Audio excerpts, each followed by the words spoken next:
Hello everyone, welcome to our channel. मेरा नाम अतुल तिवारी है और आज मैं आपको जो डिस्कस करने वाला हूँ वो है इवेपोरेशन।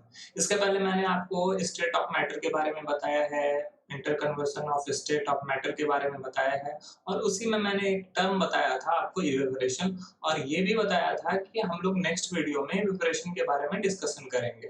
अगर आपने पहला वीडियो नहीं देखा है तो आप जाके देख सकते हो। मैटर इन आवर सराउंडिंग का सारा एक सीरीज से आपको टॉपिक वाइज आपको सारा कंटेंट मिल जाएगा।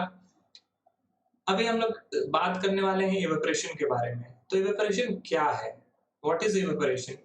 इवेपोरेशन का क्या-क्या रीजंस हैं, क्यों होता है, कॉज ऑफ इवेपोरेशन और उसके साथ-साथ हम लोग जानेंगे कि इवेपोरेशन अ, को क्या-क्या चीज अफेक्ट करता है, फैक्टर अफेक्टिंग ऑफ इवेपोरेशन और साथ ही इवेपोरेशन की वजह से कूलिंग इफेक्ट आता है तो वो क्यों होता है उसके बारे में भी डिस्कशन होगा और साथ में हम लोग लास्ट में पढ़ेंगे मैटर के फोर्थ और फिफ्थ प्रॉपर्टी के बारे में, फोर्थ और फिफ्थ स्टेट के बारे में जिसका नाम है प्लाज्मा एंड बोस-आइंस्टीन कंडेंसेट। तो इन सभी के बारे में आज डिस्कस होने वाला है। जो मिस कर चुके हो आप पहले के वीडियो में देख सकते हो। चलिए स्टार्ट करते हैं आज का टॉपिक। आज का टॉपिक जैसे कि आपको पता है कि इवेपोरेशन है। तो इवेपोरेशन क्या होता है और हम लोग इसको कैसे देख सकते हैं अपने डेली लाइफ में। तो अगर डेफिनेशन की बात करें तो डेफिनेशन बहुत आसान और सिंपल सा लिखा हुआ है। It is a process in which liquid changes into vapour. Liquid अगर वेपर स्टेट में चेंज हो जा रहा है, लेकिन लिक्विड अगर वेपर स्टेट में चेंज हो रहा है तो दो चीजें आती है, एक इवेपोरेशन और दूसरा बॉइलिंग। बॉइलिंग में भी मैंने आपको बताया था कि वहां पर भी लिक्विड वेपर में चेंज होता है, but evaporation is a surface phenomena. Actually ये सरफेस फेनोमेना है, यहाँ पर हीट का जरूरत नहीं होता, खुद ब खुद वो टेम्परेचर से खुद ब खुद इवेपोरेट होता है। It takes place at all temperatures. ये किसी भी टेम्परेचर पे हो सकता है, लेकिन बॉइलिंग जो होता था वो एक फिक्स्ड टेम्परेचर पे ही होता है। जैसा कि मैंने आपको लास्ट वीडियो में बताया है कि जैसे वाटर आप लेते हो तो वाटर का बॉइलिंग पॉइंट फिक्स्ड है कि 100 डिग्री सेंटीग्रेड पर अगर आप जाओगे तभी वो बॉईल कर पाएगा, लेकिन इवेपोरेशन किसी भी टेम्परेचर पे हो सकता है। ये थोड़ा स्लो प्रोसेस है, it is a slow process and it rate increases with increase in temperature. अगर टेम्परेचर आपका कहीं भी सराउंडिंग का टेम्परेचर इंक्रीज कर जाएगा तो इवेपोरेशन का भी रेट बढ़ जाता है। जैसा कि अगर हम लोग अपने क्लोथ्स के बारे में ही बात करें, अगर मेरा वेट क्लोथ्स है तो उसको अगर हम गर्मी के दिन में समर के समय में अगर उसको सुखाया जाए तो आप देखते हो वो बहुत तेजी से सूखेगा, और वही विंटर के सीजन में अगर इसको हम सुखाएं तो उसमें थोड़ा टाइम लगेगा। रीजन क्या है कि गर्मी के दिन में हम लोग के एटमॉस्फेरिक टेम्परेचर जो होता है वो थोड़ा बढ़ा हुआ रहता है, इंक्रीज किया हुआ रहता है। दैट्स व्हाई उसको ज्यादा टेम्परेचर मिलता है तो ऑफ कोर्स इवेपोरेशन भी जल्दी होता है, फास्ट होता है। वही अगर विंटर के बारे में बात करें तो विंटर में हम लोग का एटमॉस्फेरिक टेम्परेचर बहुत कम होता है और इस वजह से इवेपोरेशन होने में थोड़ा डिले होता है। तो इवेपोरेशन किसी का भी हो सकता है, वाटर का, अल्कोहल का, खास करके लिक्विड का होता है ज्यादातर जगह पर। इवेपोरेशन के लिए वाटर कोई भी टेम्परेचर पे हो सकता है, अल्कोहल का हो सकता है, पेट्रोल का भी हो सकता है। ऐसे ढेरों एग्जांपल हैं जिसका इवेपोरेशन हो सकता है। अब क्वेश्चन ये है कि इवेपोरेशन का क्या रीजन है। उन सभी को मैंने लिख दिया है, आप उसका अच्छा सा नोट्स बना सकते हैं। वैसे तो नोट्स मैंने इस वीडियो में पूरा लिख के दिया है आपको। तो इसका रीजन ये है, particles of matter are always moving, are never at rest. मैंने आपको पहले ही बताया था कि कोई भी चीज, सॉलिड, लिक्विड, गैस, कुछ भी चीज बनता है तो वो छोटे छोटे स्मॉल पार्टिकल्स से बनता है और वो स्मॉल पार्टिकल्स में एक मोशन होता है जिसको ब्राउनियन मोशन कहते हैं, और उस ब्राउनियन मोशन की वजह से उसका पार्टिकल्स हमेशा मूवमेंट में रहता है। पार्टिकल्स हमेशा मूव करते रहता है और ये मूव करते रहता है जिसको बोलते हैं ब्राउनियन मोशन, जिसकी वजह से ये मूव करता है और इसी पर इसका एनर्जी भी डिपेंड करता है। इसमें काइनेटिक एनर्जी आ जाता है और काइनेटिक एनर्जी इसी पर डिपेंड करता है कि वो कितना ज्यादा मूव कर रहा है at a given temperature in any gas, liquid और सॉलिड। किसी भी टेम्परेचर पर, सॉलिड में, लिक्विड में या गैस में, there are particles with different amount of kinetic energy। सब में डिफरेंट डिफरेंट काइनेटिक एनर्जी होगा, जिसमें कि पार्टिकल्स का मूवमेंट मूवमेंट अगर ज्यादा मूवमेंट इंक्रीज करेगा तो ऑफ कोर्स वहां पर काइनेटिक एनर्जी भी इंक्रीज कर जाएगा, और जितना मूवमेंट कम होगा काइनेटिक एनर्जी उतना ही कम होगा।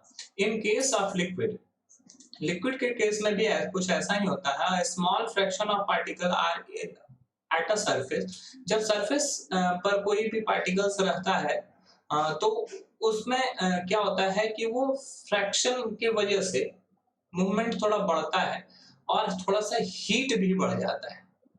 अगर मान लो सपोज करो कि ये कंटेनर है, इस पर जो सरफेस से सटा हुआ जो भी पार्टिकल्स है, सरफेस से जो भी अलग है उसको छोड़ देते हैं, और सरफेस से जो भी सटा हुआ है उसके बारे में अगर बात करें तो वो सरफेस से क्या होगा, अपने मूवमेंट की वजह से सरफेस पर क्या होगा, उसका फ्रिक्शन होगा। फ्रिक्शन की वजह से क्या होगा, उसका थोड़ा सा हीट जो होगा, टेम्परेचर जो होगा वो राइज कर जाएगा।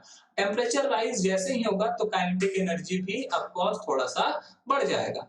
तो हैव हायर काइनेटिक एनर्जी, जिसकी वजह से उसका काइनेटिक एनर्जी ऑफ कोर्स बढ़ेगा। It is able to break away from the force of attraction. और यही वजह है कि जब काइनेटिक एनर्जी बढ़ेगा तो वो काइनेटिक एनर्जी इसके बीच का जो अट्रैक्शन फोर्स होता है दो पार्टिकल्स के बीच को, उसको ब्रेक करेगा and the other particles get converted into vapour, और वो वेपर में कन्वर्ट हो जाएगा। जैसे देखो कि मैंने ये दिखाया है, अगर ये वाटर है और लैंड पर गिरा हुआ है तो क्या होता है, इसके पार्टिकल्स जो भी लैंड से सटे होंगे वो पूरे बहुत ज्यादा मोशन में आ गए होंगे, बहुत ज्यादा रफ किया गया होगा, तो इससे इसका टेम्परेचर क्या हुआ होगा, इंक्रीज किया हुआ होगा।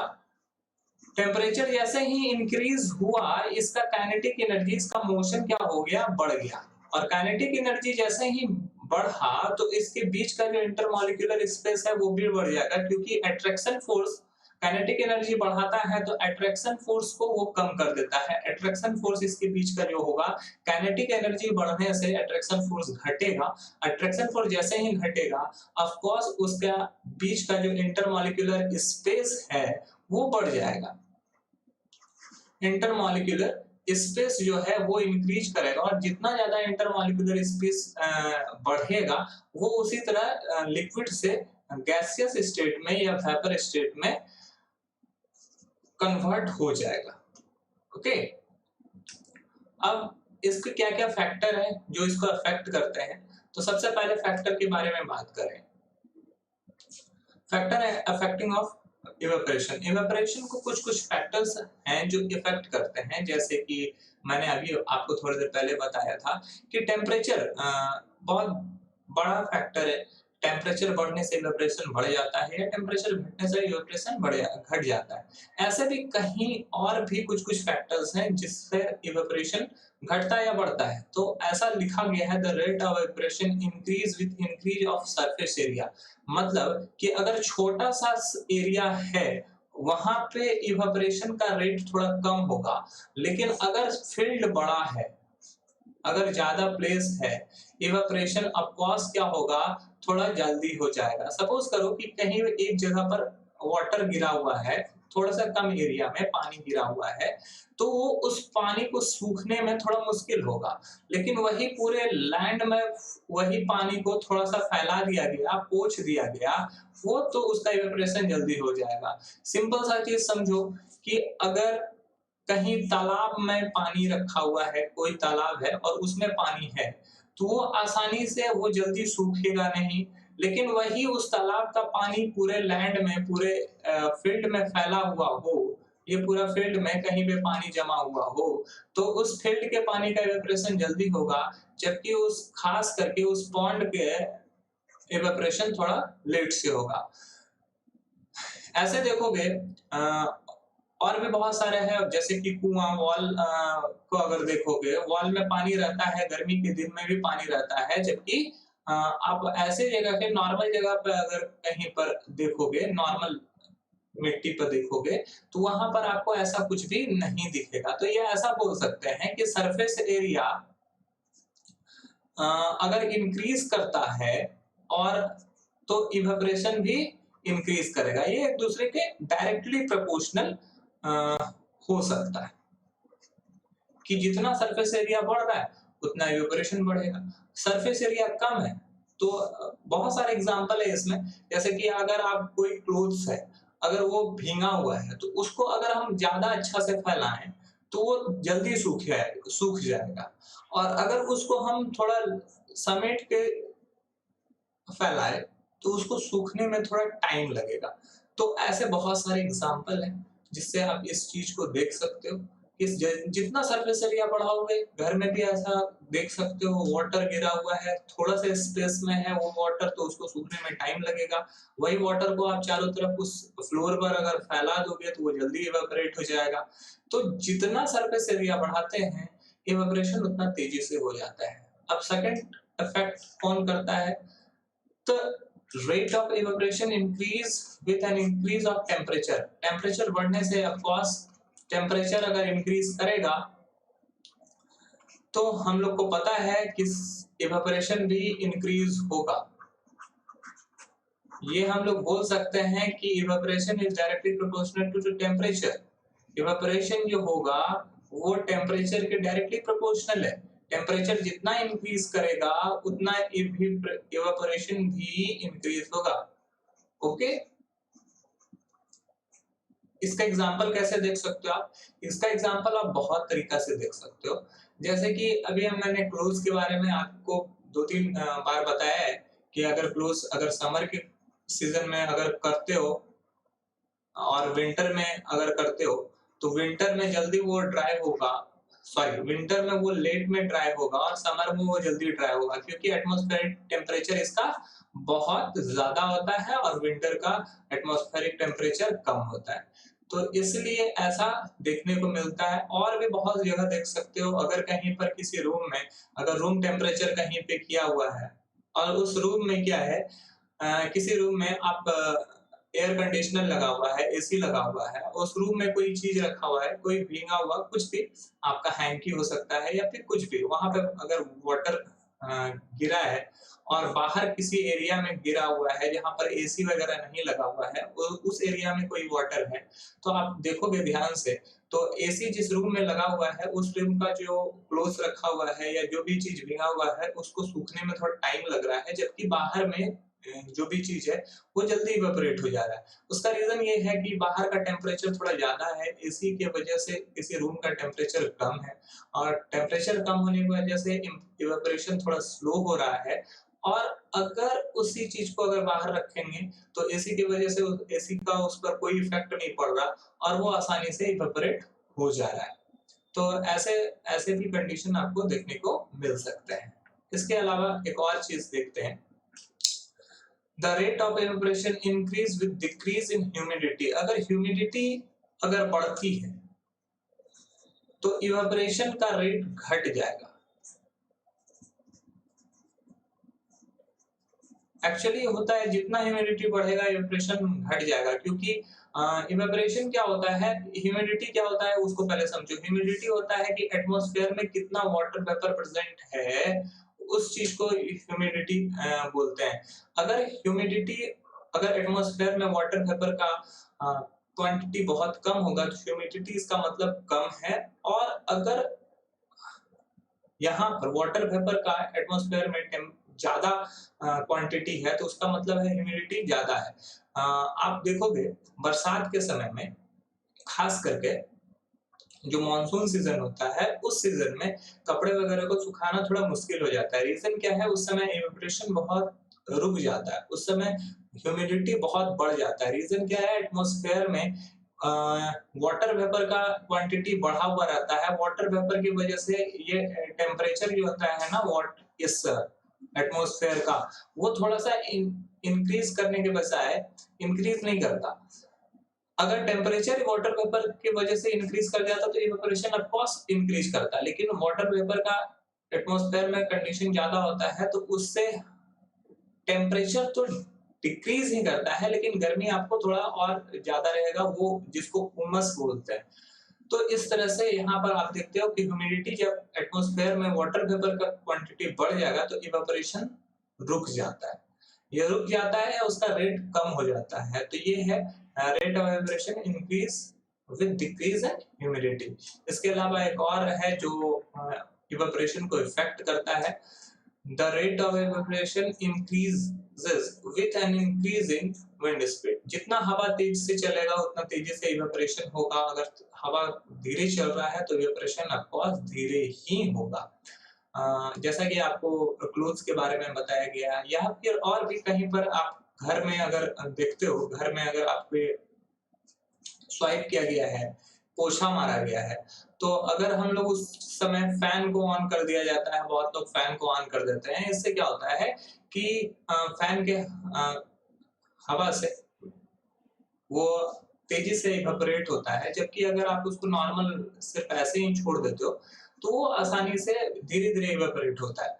तो विंड स्पीड का भी थोड़ा इफेक्ट होता है। अगर हवा चले, तेजी से हवा चले, तो वो ज्यादा इवेपोरेशन कर सकता है। आप ये चीज फील कर सकते हो। और भी बहुत सारी चीजें हैं, जैसे अगर तेज हवा चल रहा है तो आप अपने अगर सपोज करो कि किसी के कोई शर्ट में स्वेट बहुत ज्यादा आ रहा है, किसी को स्वेट बहुत ज्यादा आ रहा है और उसका कॉटन क्लॉथ है, वो स्वेट को एब्जॉर्ब कर ले रहा है। अगर विंड स्पीड तेज होगा, ज्यादा होगा, तो ऑफ कोर्स उसका शर्ट धीरे-धीरे सूख जाएगा। क्यों? क्योंकि हम लोग का जो स्वेट होता है वो आसानी से इवेपोरेट हो जाता है विंड स्पीड की वजह से।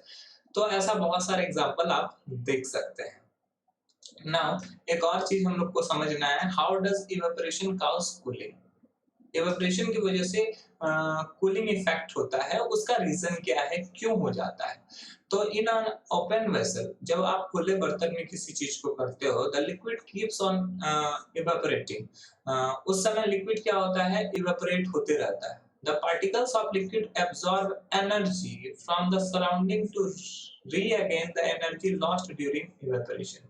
इस समय क्या होता है, जिस समय इवेपोरेशन हो रहा है लिक्विड से, सपोज करो ये इवेपोरेशन तेजी से बढ़ रहा है, और क्या होता है इसकी वजह से इवेपोरेशन जब होते रहता है तो ये लिक्विड के यहाँ से जो पार्टिकल्स हैं वो कुछ पार्टिकल्स क्या करते हैं, सराउंडिंग से एनर्जी एब्सॉर्ब करते हैं। ये सराउंडिंग से एनर्जी एब्सॉर्ब करते हैं, जिसकी वजह से ये वापस से फिर से इवेपोरेशन हो। तो ये सराउंडिंग से ये हीट के वजह से ये इवेपोरेट हो रहा है, और सराउंडिंग से ये और फिर से एनर्जी ले रहा है, जिसकी वजह से यहाँ पे कूलिंग इफेक्ट होता है। The absorption of energy from the surrounding make the surrounding cool. जब ये टेम्परेचर लेना चाहता है, टेम्परेचर की वजह से क्या होता है, इवेपोरेशन होता है, तो ये सराउंडिंग से टेम्परेचर एब्जॉर्ब करता है। सराउंडिंग से टेम्परेचर जब इसमें आता है, सराउंडिंग से सपोज करो यहाँ पे सराउंडिंग से ये इसमें टेम्परेचर आ रहा है, और इस टेम्परेचर को इवेपोरेट करने में लगा रहा है, तो अगर सराउंडिंग का टेम्परेचर लिया गया, सराउंडिंग का टेम्परेचर खींचा गया, तो ऑफ कोर्स वहां का सराउंडिंग का जो टेम्परेचर था, सराउंडिंग का जो टेम्परेचर है वो ऑफ कोर्स इस लिक्विड को इवेपोरेट करने में चला गया। तो सराउंडिंग क्या होगा, अगर सराउंडिंग का टेम्परेचर हटा है तो सराउंडिंग ऑफ कोर्स कूल ही होगा। दैट्स व्हाई ये ऐसा होता है। यही रीजन है कि इवेपोरेशन की वजह से कूलिंग इफेक्ट पैदा होता है। अब हम उससे रिलेटेड कुछ क्वेश्चंस कर रहे हैं। जैसा कि पहला क्वेश्चन है, Why should we wear cotton cloth in summer? Summer के दिन में हम लोग को कॉटन क्लॉथ क्यों पहनना चाहिए? तो सिंपल सा रीजन है, during summer we preside more because of the mechanism of our body. These keep us cool. We know that during evaporation, the particles of the surface of the liquid gain energy from the surrounding or body surface to change into vapor.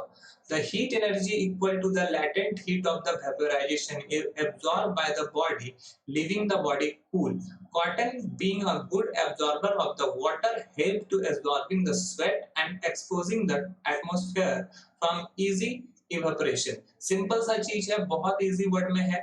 इसका मतलब भी मैं समझा देता हूँ कि अगर cotton cloth है तो कॉटन कॉटन क्लॉथ एकदम बहुत अच्छा एब्जॉर्बर है। ये अच्छा एब्जॉर्बर है जिसकी वजह से ये कॉटन क्लॉथ क्या करता है, हम लोग के जो स्वेट आता है, हम लोग का जो स्वेट आता है वो स्वेट को एब्जॉर्ब कर लेता है। और स्वेट जब एब्जॉर्ब करने के बाद क्या करता है, उस स्वेट को इवेपोरेट भी करता है।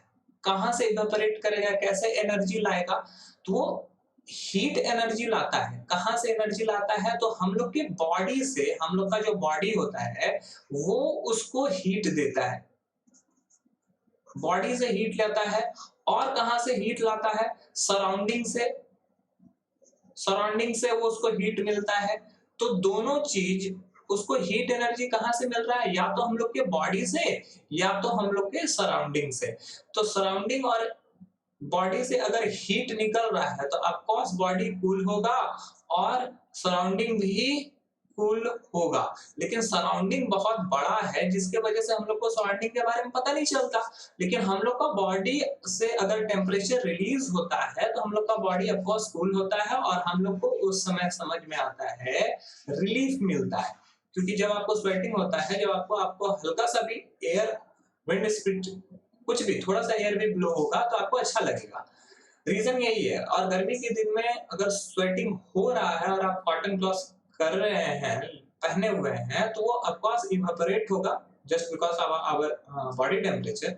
और बॉडी टेम्परेचर के वजह से जब वो इवेपोरेट होगा तो बॉडी से अगर कोई भी चीज टेम्परेचर लेकर उसका एनर्जी इवेपोरेट करने में लगा रहा है तो ऑफकोर्स हम लोग का बॉडी को कूल करेगा।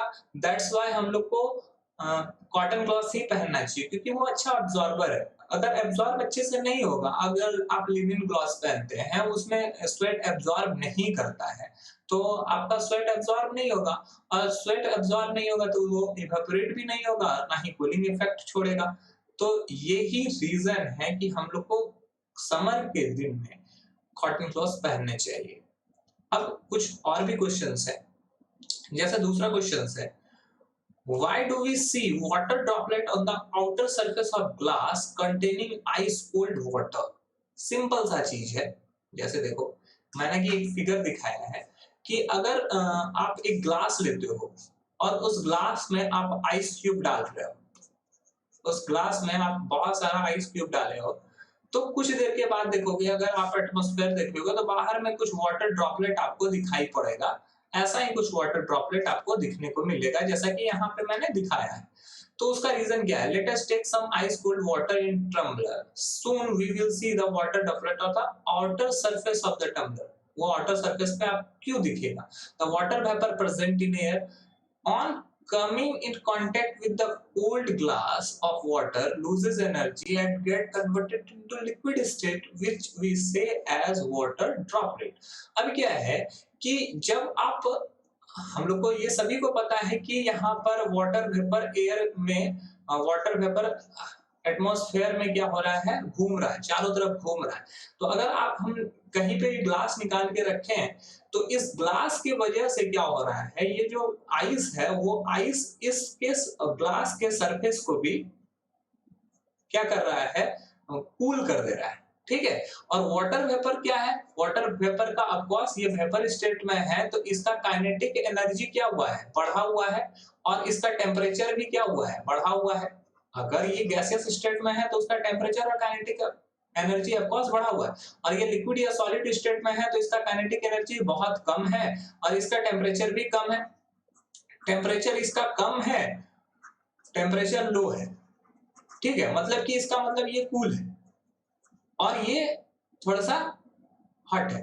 तो जब ये इसके कांटेक्ट में आता है तो यहाँ का वाटर वेपर क्या होता है, ठंडा की वजह से, ठंडा होने की वजह से इसका टेम्परेचर क्या होता है, डाउन होता है। टेम्परेचर जैसे ही डाउन होगा काइनेटिक एनर्जी भी ऑफकोर्स डाउन होगा। और काइनेटिक एनर्जी जैसे ही घटेगा ये गैसियस स्टेट में से लिक्विड स्टेट में कन्वर्ट हो जाएगा और वही लिक्विड स्टेट हम लोग को उसका वाटर ड्रॉपलेट के फॉर्म में दिखता है। दैट्स वाई हम लोग अगर कहीं पर भी ठंडा चीज आप कहीं पर रखते हो तो बाहर में आपको वाटर ड्रॉपलेट दिख रहा है, तो इसका रीजन यही है कि एटमॉस्फेयर का जो वाटर वेपर है वो क्या हो गया, कम हो गया। ओके, वाटर वेपर को वो कूल करके लिक्विड स्टेट में कन्वर्ट कर दिया, वही वाटर ड्रॉपलेट।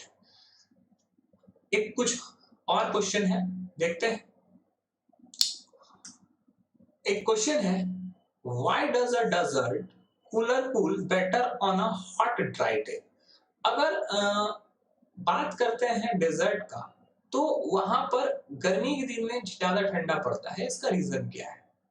समझो, on a hot dry day, अगर गर्मी का दिन है, सूखा दिन है, at amount of water vapour present in air is less, तो ऐसे स्थिति में अगर सपोज करो कि बहुत ज्यादा गर्मी का दिन है, तो यहाँ पे वाटर वेपर बहुत कम होगा, क्योंकि ज्यादा से ज्यादा वाटर वेपर क्या होगा, इवेपोरेट होकर निकल जाता है। thus the water present inside the desert cooler evaporates more। अब इसके डेजर्ट के अंदर में जो वाटर है वो बहुत तेजी से इवेपोरेट होगा, ठीक है, और इवेपोरेशन बहुत ज्यादा होगा दिन में, ठीक है। बहुत ज्यादा हॉट है, जितना ज्यादा टेम्परेचर होगा, टेम्परेचर जितना ज्यादा होगा उतना ज्यादा टेम्परेचर जितना ही ज्यादा होगा उतना ही काइनेटिक एनर्जी बढ़ जाएगा, उतना ही इवेपोरेशन भी बढ़ जाएगा, है ना। इवेपोरेशन यहाँ पर बढ़ जाएगा गर्मी के दिन में, thereby cooling the surrounding more। और इस वजह से क्या होगा कि वो सराउंडिंग को बहुत ज्यादा ठंडा करेगा, जितना ज्यादा इवेपोरेशन होगा उतना ज्यादा सराउंडिंग को कूल करेगा, और इसी वजह से जितना ज्यादा इवेपोरेशन हो रहा है वो कूल उतना ही बना रहा है उस चीज को। That is why desert cooler cool better on hot dry day। अगर गर्मी का दिन है और बहुत ज्यादा इवेपोरेशन हो रहा है, वाटर वेपर उड़ रहा है, तो जितना भी सराउंडिंग से लेगा, वो सराउंडिंग से एनर्जी ले रहा है ना, तो सराउंडिंग से एनर्जी लेगा तो सराउंडिंग को वो क्या करेगा, ऑफ कोर्स कूल करेगा, क्योंकि हम लोग यही सीखे हैं कि सराउंडिंग से अगर वो टेम्परेचर लेके उसको उस एनर्जी का यूज कर रहा है, उसको कन्वर्ट करने में, तो सराउंडिंग का टेम्परेचर घटेगा और वो इवेपोरेशन के लिए टेम्परेचर वो वाला चला जाएगा, तो सराउंडिंग का टेम्परेचर अगर घटेगा तो वो ऑफकोर्स कूल ही होगा ना। एक और क्वेश्चन करते हैं कि why does the water kept in an earthen pot, जिसको मटका भी बोलते हैं, become cool during summer. Summer के समय में ऐसा क्यों होता है कि मटका जो होता है उसमें पानी ठंडा रहता है, क्या रीजन है? ठीक है, अर्थन पॉट, मिट्टी का घड़ा जिसको बोलते हैं, उसमें ठंडा रहता है पानी, इसका रीजन क्या है? तो water placed on earthen pot is evaporated from minuscule pores it has, as it is made of mud particles. This evaporation of water produces a cooling effect. Some of the heat energy that is generated is used in process of evaporation. Hence, water stored in earthen pot tend to become cooler in summer। अब देखो क्या होता है कि जैसे कि आप इस मटके को देख रहे हो, तो ये मटका किससे बना हुआ है? मिट्टी से, सॉइल से, क्ले से, मड से, ठीक है। तो अब क्या होता है कि इसमें छोटा छोटा पोर्स होता है, छोटा छोटा स्मॉल पोर्स होता है, इसमें वेरी स्मॉल पोर्स होता है। अब ये पोर्स करता है क्या है, इस पोर्स से क्या होता है, इसमें वाटर थोड़ा थोड़ा बाहर आता है, थोड़ा थोड़ा वाटर बाहर आता है, और ये सराउंडिंग से टेम्परेचर लेता है, वो इवेपोरेट हो जाता है, टेम्परेचर लेता है, और वो स्मॉल पोर्स से जो वाटर आया है वो वाटर क्या होगा, इवेपोरेट हो गया। इवेपोरेट जैसे ही होता है, वो इवेपोरेट होने के बाद कौन सा इफेक्ट छोड़ेगा? Cooling effect. कूलिंग इफेक्ट क्यों छोड़ेगा? क्योंकि कूलिंग इफेक्ट इसलिए छोड़ता है क्योंकि वो सराउंडिंग से टेम्परेचर लिया हुआ है, या मटके से ही टेम्परेचर लिया हुआ है, तो जहां से वो टेम्परेचर लेगा उस जगह तो ऑफ कोर्स वो कूल करेगा ना। तो इस तरह से अगर ये कूल करता है तो मटके के अंदर का जो इनसाइड वाटर है वो एक्चुअली अंदर से भी एनर्जी गेन करता है, तो अंदर के वाटर का एनर्जी वो हीट एनर्जी ले लिया, वाटर का इनसाइड वाटर जो है, इनसाइड वाटर का वो हीट एनर्जी ले लिया, हीट एनर्जी ले लिया, तो वो ऑफ कोर्स वो क्या होगा, वो कूल हो जाएगा, वो इनसाइड वाटर जो होगा वो कूल हो जाएगा जब उसका हीट एनर्जी निकल जाएगा। तो दैट्स व्हाई गर्मी के दिनों में मटका में रखा हुआ पानी वो बहुत ज्यादा ठंडा रहता है, ठीक रहता है। आप उसको आसानी से पी सकते हैं। तो ऐसे ही कुछ इवेपोरेशन के कुछ क्वेश्चंस थे जिसको मैंने आपको बताया, इसके क्या इफेक्ट हैं, इवेपोरेशन को कौन-कौन से फैक्टर अफेक्ट करते हैं या इवेपोरेशन से क्या-क्या हो सकता है, डेली लाइफ में क्या यूजेस है, इन सभी के हम बारे में हम लोगों ने समझ लिया है। अब हम लोगों ने समझना है कि मैटर का फोर्थ स्टेट क्या है और फिफ्थ स्टेट क्या है। मैंने बताया था कि मैटर के टोटल 5 स्टेट है, सॉलिड, लिक्विड, गैस, जिसके बारे में मैंने डिस्कशन पहले ही वीडियो में कर चुका है। अब जो 2 और स्टेट बचे हुए हैं उन सभी के बारे में भी हम लोग को जानना है, प्लाज्मा एंड बोस-आइंस्टाइन कंडेंसेट। तो प्लाज्मा क्या है? What is plasma? तो प्लाज्मा के बारे में अगर बात करें तो plasma is the fourth state of matter. ये फोर्थ स्टेट है। अब फोर्थ स्टेट क्यों बनाया गया ये समझो। एक्चुअली गैसेस स्टेट में ही रहता था, ये गैसेस स्टेट में ही पहले रखा गया था, लेकिन देखा गया, ऑब्जर्व किया गया साइंटिस्टों द्वारा, it consist of super energetic. वो बहुत ज्यादा एनर्जी से मूव करता है, सुपर एनर्जेटिक, बहुत ज्यादा एनर्जी होता है, एंड सुपर एक्साइटेड, एक्साइटेड भी बहुत ज्यादा होता है, particles that are the form of ionised gas. इससे वजह से सुपर एनर्जी की वजह से वो आयनाइज्ड हो जाते हैं। ठीक है, जैसे neon sign bulb contain plasma, fluorescent tube, आपके घर में फ्लोरोसेंट ट्यूब देखा होगा, उसका व्हाइट कलर का आपको वो ट्यूब दिखता होगा। बहुत जगह पे आपने डिफरेंट डिफरेंट कलर के बल्ब देखे होंगे, रेड, ग्रीन, ब्लू। तो उस सब क्यों हो जाता है? तो वो उसमें कुछ गैस डाला जाता है, जैसे नियॉन गैस के बारे में बात करते हैं, इसका एटॉमिक नंबर सिंबल यानी एटॉमिक नंबर 10। तो ये एक्चुअली अनरिएक्टिव गैस है, लेकिन ये क्या होता है, आयनाइज्ड हो जाता है, सुपर एक्साइटेड है, सुपर एनर्जेटिक है, जिसके वजह से ये आयनाइज्ड हो जाए। ये आयन में कन्वर्ट होता नहीं है, बट जब ये आयन में कन्वर्ट हो जाए, आयनाइज्ड हो जाए, तो उसको एक स्पेशल स्टेट बनाया गया जिसका नाम रखा गया प्लाज्मा।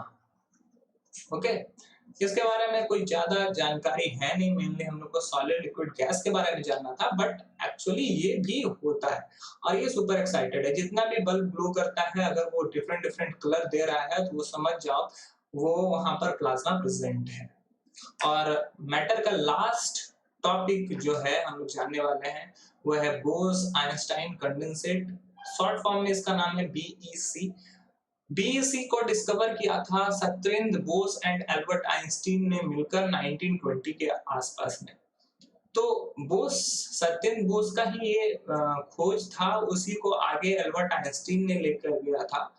तो ये बीईसी के नाम से फेमस हुआ। Bose Einstein condensate is the fifth state of matter, और ये मैटर का पांचवा अवस्था है, which is formed from matter that has been cooled to near absolute zero -273 degree centigrade.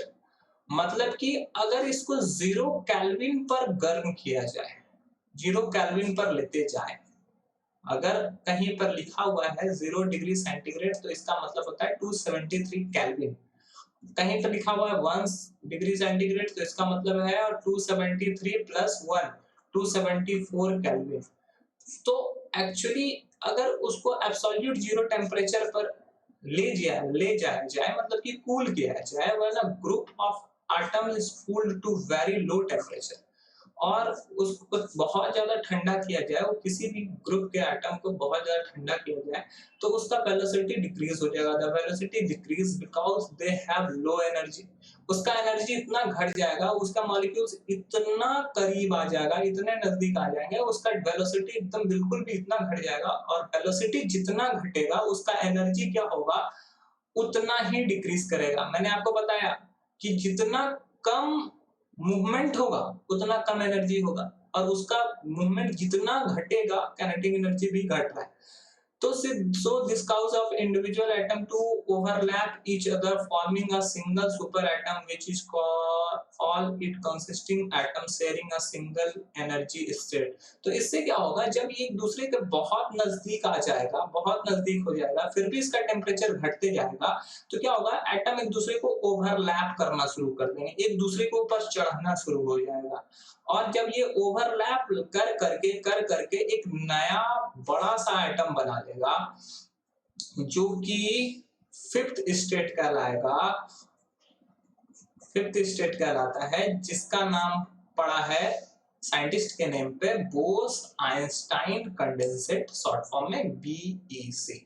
तो ये था हम लोग के स्टेट का फिफ्थ एंड लास्ट स्टेट, और ये इस चैप्टर का भी लास्ट टॉपिक था। इस चैप्टर में इतना ही। That's all, thank you.